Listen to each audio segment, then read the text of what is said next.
Hello, magandang araw mga kabarya. Welcome back to OMG TV channel. Okay? Magandang araw sa lahat at sana ay nasa mabuti tayong kalagayan. So kung makikita nyo mga kabarya, mayroon akong mga barya dito na mga 20 pesos. So ayun, napakaraming 20 pesos yan.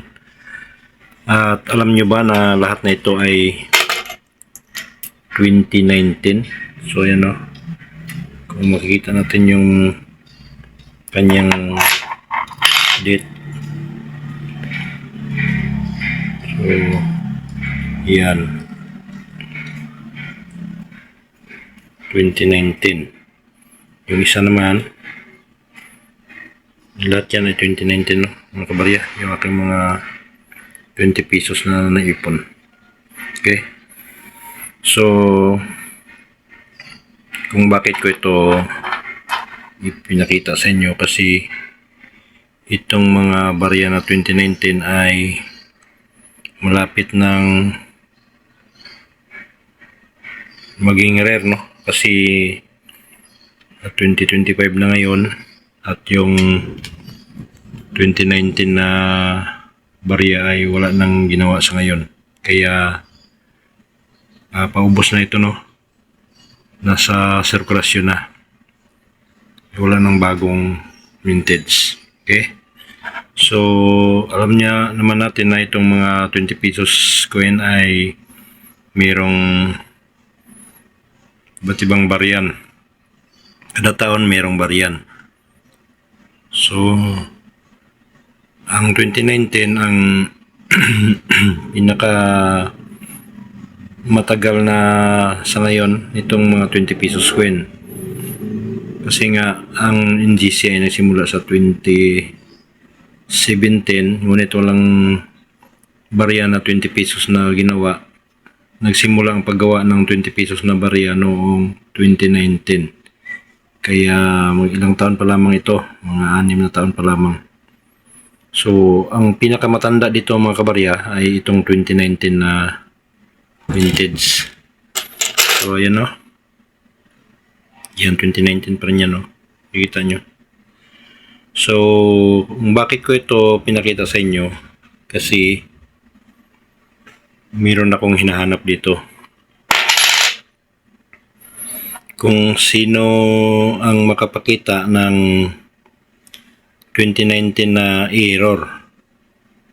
So bibilhin ko ng 5,000 ng isang piraso. So ayan o, 2019 na 20 pesos coin, tapos error, yung magandang error, halimbawa lagpas kwelyo na sobrang lagpas, then double head or double die. So yun ang ating bibilhin. Kaya kung meron kayo ay i-send nyo lamang no, mag-message muna kayo sa baba nating video at ako nang bahalang mag-contact sa inyo at ipakita mo yung barya para mapresyohan natin, kasi ang mga error ay hindi lahat pareho ang presyo, iba-iba ang presyo. Depende sa kanyang error ang kanyang halaga. So itong mga 20 pesos na nandito ngayon sa akin, ng mga 2019 na vintage, ay mga perfect kwento no, magandang pagkagawa. At kung titingnan nyo ang kanyang edge ay ano siya, yan no, medium size ang kanyang BSP sa gilid, kasi tatlo ito, mayroong large size, medium at saka small. So halimbawa naman mayroong small size kayo makita sa 2019, so isa rin yan sa ating titingnan, kasi baka isa rin yan sa rare na barya. So yan lang mga kabarya no? Kung meron kayong error na ganito sa 2019 na 20 pesos coin, ay bibilhin ko up to 5,000 yung bili namin sa mga ganong klaseng mga error. Okay, so titingnan yung maigi yung kanyang harapan. So, tulad nito, no? Halimbawa, 2019. Yan. Tsaka, meron siyang error. Yung sa baba. Yan, no? Meron siyang kunting lagpas sa baba. Kung malaki masyado yan, so error na yan. At yung kanyang pangalan, kung iba ang kanyang pangalan, error na rin yan. Saka, isa pa, halimbawa 2019 na may min mark na nasa taas. Ito kasi nasa baba yung kanyang min mark. So, that is normal, no? Normal yan pag nasa baba na 2019. Pag yung 2019 na sa gitna yung kanyang mint mark, ay isa rin yan sa rare. Kaya,